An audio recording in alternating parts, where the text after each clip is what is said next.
Welcome to unlearn academy. আজকের এই ভিডিওটাতে আমরা দেখব যে গভর্নমেন্ট অফ ওয়েস্ট বেঙ্গলের পিডব্লিউডি কমিশনারের অফিস থেকে একটা নোটিফিকেশন বের হয়েছে, যেখানে বলা হচ্ছে যে যে সমস্ত ব্যক্তি বা প্রতিষ্ঠান বা সেলফ হেল্প গ্রুপ যারা প্রতিবন্ধী বা পার্সনস উইথ ডিসেবলড পার্সনদের জন্য কাজ করছেন, সেই সমস্ত ব্যক্তি, প্রতিষ্ঠান বা সেলফ হেল্প গ্রুপগুলোকে 18টা আলাদা আলাদা ক্যাটাগরিতে রাজ্য স্তরের পুরস্কার দেওয়া হবে। তো এই ব্যাপারে এই নোটিফিকেশানটা আমি আপনাদের সঙ্গে বাংলায় সহজ সরল ভাষায় ব্যাখ্যা করার চেষ্টা করব। কিন্তু আপনাকে বলে রাখি, যদি এই আলোচনা করার সময় যদি আমার ব্যবহার করা কোনো শব্দ বা শব্দবন্ধে আপনাদের কোনো আপত্তি থেকে থাকে, আপনি জানবেন সেটা একান্তই অনিচ্ছাকৃতভাবে ব্যবহার করা। শুধুমাত্র এই ভিডিওটা করার উদ্দেশ্য হচ্ছে আপনাদের কাছে এই তথ্যগুলোকে সঠিকভাবে পৌঁছে দেওয়া। তো আসুন দেখা যাক এখানে কি বলা হচ্ছে। তো এই নোটিফিকেশান যেটা গভর্নমেন্ট অফ ওয়েস্ট বেঙ্গলের office of the state commissioner for persons with disabilities থেকে ইস্যু করা হয়েছে, যেটা women and child development and social welfare ডিপার্টমেন্টের অন্তর্গত। সেখানে বলা হচ্ছে যে একটা স্টেট অ্যাওয়ার্ড দেওয়া হবে। এটা প্রত্যেক বছরই দেওয়া হয়ে থাকে। যারা এই ফিল্ডে কাজ করছেন তারা সকলেই এই ব্যাপারটাতে অবগত। এটা 2020 সালের জন্য দেওয়া হবে। সেখানে বলা হচ্ছে অ্যাপ্লিকেশনস আর invited for state award 2020 by this department.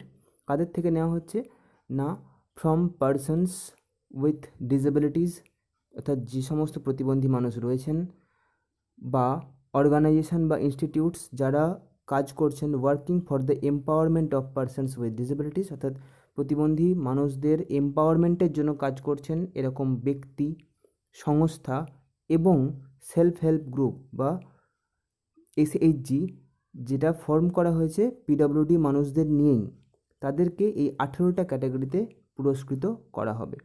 এবার কোন কোন সেই 18টা ক্যাটাগরি আসুন দেখা যাক। সেই ক্যাটাগরির মধ্যে পড়ছে ফার্স্ট, আউটস্ট্যান্ডিং এমপ্লয়ি বা self employed persons with disabilities.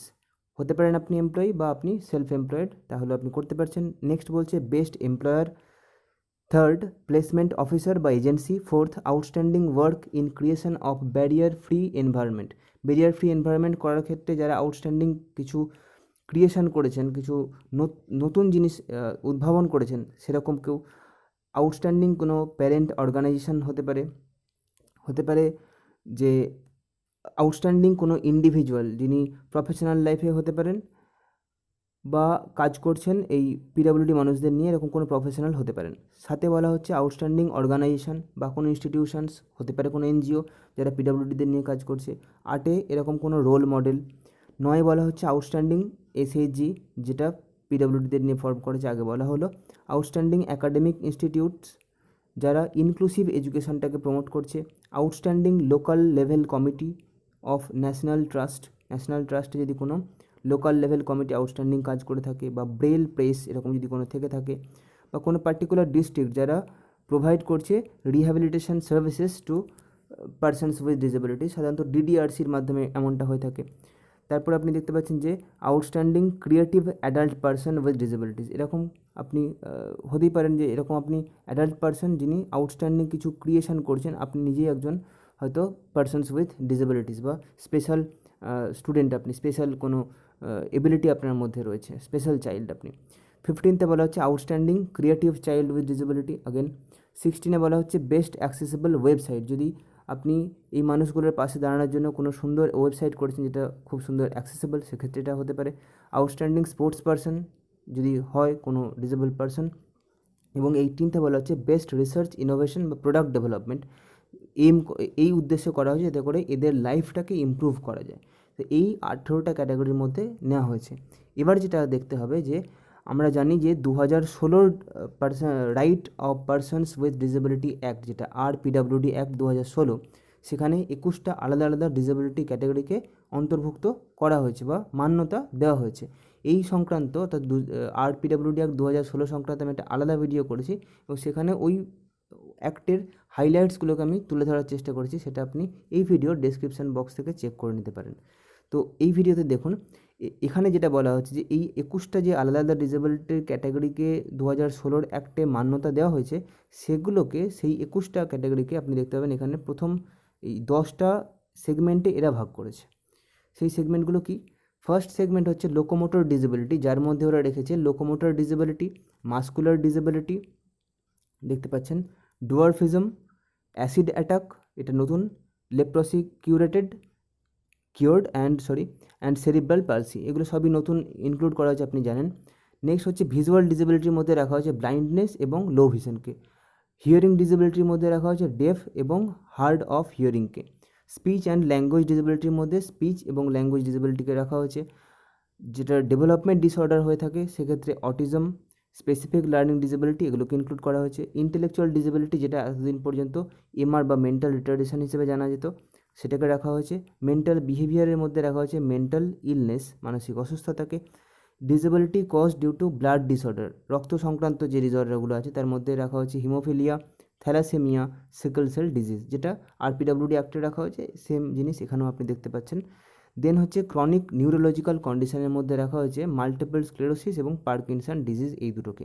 R multiple disability অর্থাৎ যদি এরকম কোনো ক্যান্ডিডেট থাকে যার 2 বা তারও বেশি ডিসেবিলিটিস রয়েছে এই উপরোক্ত 8টা ক্যাটাগরির মধ্যে, তাকে এর মধ্যে রাখা হচ্ছে।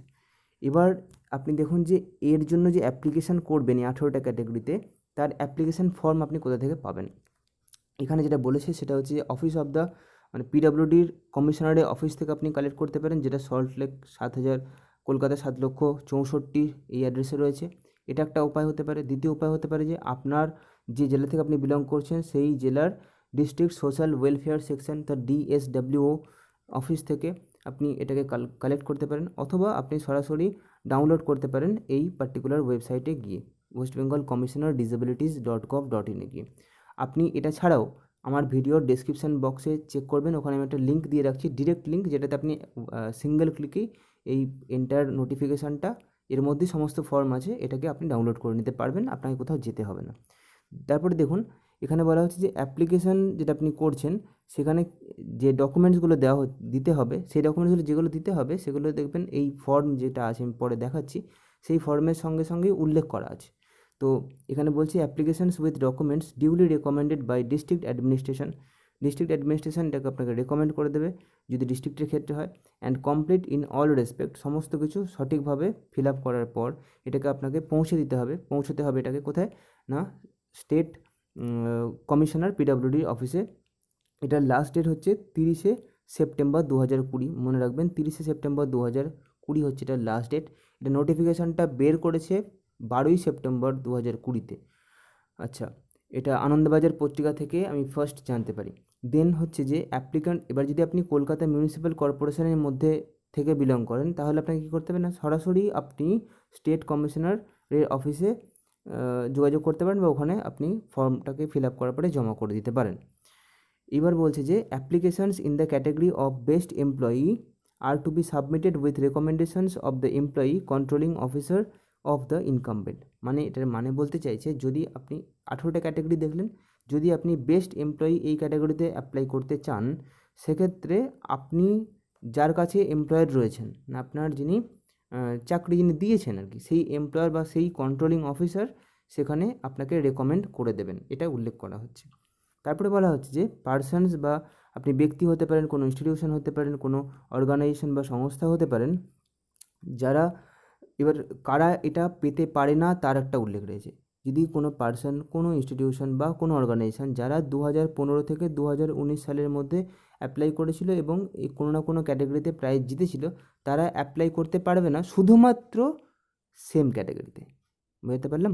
ধরুন আপনি এর আগে বেস্ট এমপ্লয়ি ক্যাটাগরিতে অ্যাপ্লাই করেছিলেন এবং আপনি 2015 থেকে 2019-এর মধ্যে অ্যাওয়ার্ডেডও হয়েছিলেন। এখন আপনি আর চাকরি করেন না, আপনি এমপ্লয়ি নন, আপনি হয়তো সরাসরি কোনো এনজিও সংস্থা খুলেছেন বা আপনি একজন নিজে এমপ্লয়ার। তো এখন আপনার স্ট্যান্ড চেঞ্জ হয়েছে, তো আপনি ওই আগে যে ক্যাটাগরিতে অ্যাপ্লাই করেছিলেন বেস্ট এমপ্লয়ি, সেখানে না করে আপনি এখন বেস্ট এনজিও বা বেস্ট এমপ্লয়ার এই সেকশানেতেও আপনি করতে পারেন। বুঝতে পারলাম? এবার বলা হচ্ছে যে ইনকমপ্লিট অ্যাপ্লিকেশান যদি আপনি দেন, যেমনটা বলা হয়ে থাকে, বা যদি আপনি ওই ডিউ ডেট অর্থাৎ 30শে সেপ্টেম্বর 2020 4টে বেজে যাওয়ার পরে অ্যাপ্লাই করেন, তাহলে আপনাকে মানে ইনএলিজিবল করে দেবে আপনার অ্যাপ্লিকেশানটাকে। লাস্ট ডেটটাকে খেয়াল রাখতে বলা হচ্ছে, এখানে আবার করে উল্লেখ করেছে 30শে সেপ্টেম্বর বিকাল 4টা পর্যন্ত এটা আপনি জমা দিতে পারবেন। এবার তারপরে বলছি যে আপনি যেটা জমা দেবেন তার সঙ্গে সঙ্গে কী কী ডকুমেন্টস আপনাকে দিতে হবে, এই 3টে ডকুমেন্টসে আলাদা করে উল্লেখ করছে। এক হচ্ছে যে পাসপোর্ট সাইজ ফটোগ্রাফ একটাই দিতে বলছে, যেটাকে সেলফ অ্যাটেস্টেড করে দিতে হবে, self attested copy of disability certificate and family income certificate. তো 3টে জিনিস, এক হচ্ছে ফটোগ্রাফ, 2 হচ্ছে আপনার ডিসেবিলিটি সার্টিফিকেট, সেটাকে সেলফ অ্যাটেস্টেড করে দেবেন অর্থাৎ আপনিই করে দেবেন, আর 3 হচ্ছে ফ্যামিলি ইনকাম সার্টিফিকেট। আচ্ছা, সেকেন্ড অপশানে বলছে যে বায়োডাটা দিতে হবে along with summary of achievements, আপনি কী কী অ্যাচিভ করেছেন সেগুলোর ডকুমেন্টারি সাপোর্ট দিয়ে আপনাকে একটা বায়োডাটা তৈরি করে দিতে হবে। আর থার্ডে বলা হচ্ছে যে যদি কিছু ড্রাফট সাইটেশন থাকে সেটা 1 পেজের বেশি যেন না হয় এমনটা করে আপনাকে জমা দিতে হবে। তো এটা state commissioner of persons with disabilities West Bengal থেকে ইস্যু করা হয়েছে। এইবার যেটা এখানে রয়েছে এর পরবর্তীতে সেখানে ওই যে আলাদা আলাদা ক্যাটাগরিগুলো ওখানে উল্লেখ করা ছিল তার জন্য আলাদা আলাদা অ্যানেক্সচার এখানে করা আছে। যেমন ফার্স্ট অ্যানেক্সচারটা আমি বলি, এখানে বলেছি application forms for the state award for empowerment of persons with disabilities under কোন ক্যাটাগরি না prescribe categories of state award, এটা হচ্ছে স্টেট অ্যাওয়ার্ডের জন্য। তো হ্যাঁ, এখানে দেখুন পার্টিকুলার্স অফ আউটস্ট্যান্ডিং এমপ্লয়ি বা self employed persons with disabilities, এখানে আলাদা করে উল্লেখ করা আছে যে যারা আউটস্ট্যান্ডিং এমপ্লয়ি বা সেলফ এমপ্লয়েড পার্সন এই ক্যাটাগরিতে করতে চাইছেন তাদের জন্য অ্যানেক্সচার এটা ফিল আপ করতে হবে।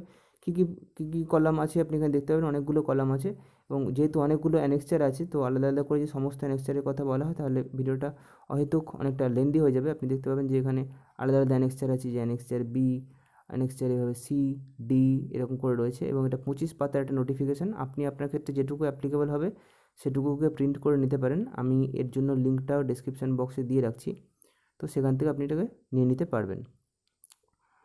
বুঝতে পারছেন তো? এইভাবে এটা বেশ লম্বা আছে, তো যেটা আপনার কাছে অ্যাপ্লিকেবল হচ্ছে সেটাকে আপনি এখানে দেখে নিয়ে প্রিন্ট করে নেবেন। হয়তো এই ব্যাপারটা বলতে গেলে কিন্তু অনেকটা বড় হয়ে যাবে, তাই আমি আর পুরোটা ডিটেলসে এখানে যেতে চাইছি না। তো এই হচ্ছে ব্যাপার। তো এইভাবে আমি আপনাদের ডিসেবলড পার্সনদের সঙ্গে রিলেটেড বিভিন্ন অথেন্টিক ইনফরমেশান আনার চেষ্টা করব। এই চ্যানেলে কিছু এনেছি, আরও কিছু আনার চেষ্টা করব।